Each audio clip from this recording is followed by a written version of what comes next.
Good morning. আমি নমস্কার। কয়েকদিন ধরেই টিভির পর্দাতে দেখছি কি খুললেই আপনারা সবাই মিলে দেখতে পাচ্ছেন যে নিপা ভাইরাস করে বিশাল চেঁচামেচি হচ্ছে, একটা প্যানিক সৃষ্টি হচ্ছে। এখানে অমুক কেস, ওখানে এরকম আতঙ্ক সৃষ্টি হচ্ছে। ব্যাপারটাকে সোজাসুজি বুঝে নেবো। দেখুন, এটা হয় কীভাবে না, বাদুড়ের থেকে আসে। বাদুড়ের আসলে তার থুতু, বডি ফ্লুইড থেকে, তার থুতু পেচ্ছাপ এর মাধ্যমে আসে। ফল যেসব দেখবেন যে ফলেতে দাগ লাগা আছে, কাটা ফল, হ্যাঁ, যেগুলো কেটে গেছে, সেসব ফলগুলো খাওয়া হবে না। তারই যারা খান, কিন্তু এটা শুনতে খারাপ লাগে, কিন্তু এখন কিন্তু খাবেন না। অথবা যদিও খেতে চান তাহলে আপনাকে কিন্তু ওটাকে বয়েল করে, সেদ্ধ করে খেতে হবে।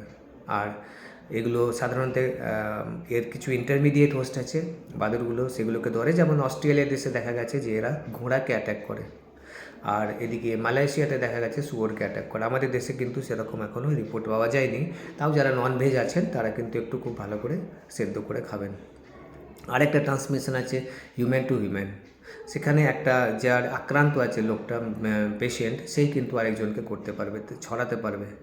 এখানে কিন্তু আপনাকে মাস্ক ইউজ করলেও হবে, না করলেও হবে। মাস্কের তেমন ফাংশন নেই, কেননা তার থুতু, পেচ্ছাপ, রক্তের মাধ্যম দিয়েই কিন্তু এটা সাধারণত আসে, ছড়ায়। কাদের হয় না, সাধারণত যাদের যেই ব্যক্তিরা যাদেরকে ট্রিটমেন্ট করে, যেমন ডাক্তার, নার্সদের কিন্তু হওয়ার সম্ভাবনাটা অনেক বেশি ডাক্তারদের থেকেও, কারণ ওরা ক্লোজ কন্ট্যাক্টে থাকে।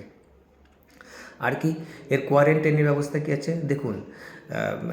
এর কিন্তু ইনকিউবেশন পিরিয়ড অনেক দিন, মানে লক্ষণ আপনার দেখা যাচ্ছে 7 দিন পরও দেখা দিতে পারে, 14 দিন পর, 1 মাস, 3 মাস পরেও। আপনি কতদিন কোয়ারেন্টাইন করে রাখবেন?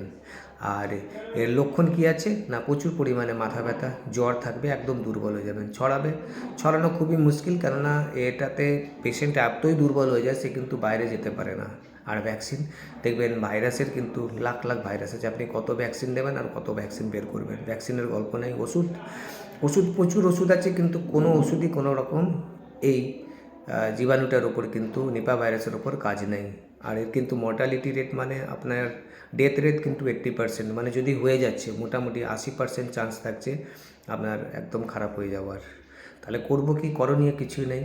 আপনাকে কাটা ফল ভালো করে আপনাকে ধুয়ে খেতে হবে।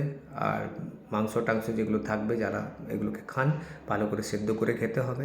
হাত ভালো করে ধুতে হবে। আর যেসব ব্যক্তি দুর্বল হয়ে যাচ্ছে তাদের থেকে একটুখানি আপনাকে চিকিৎসা তো করতেই হবে, তাদেরকে একটু আলাদা করে রাখতে হবে। আর লাস্টলি এর টেস্ট দেখবেন ভারতবর্ষে 4-5 জায়গায় হয়, বাদ বাকি জায়গাতে হয় না। তো টেস্টেরও খুব বেশি কিছু নেই। প্রতিরোধ ক্ষমতা বাড়ান, সাবধানতা মানুন। ভিডিওটা দেখার জন্য আপনাদেরকে ধন্যবাদ।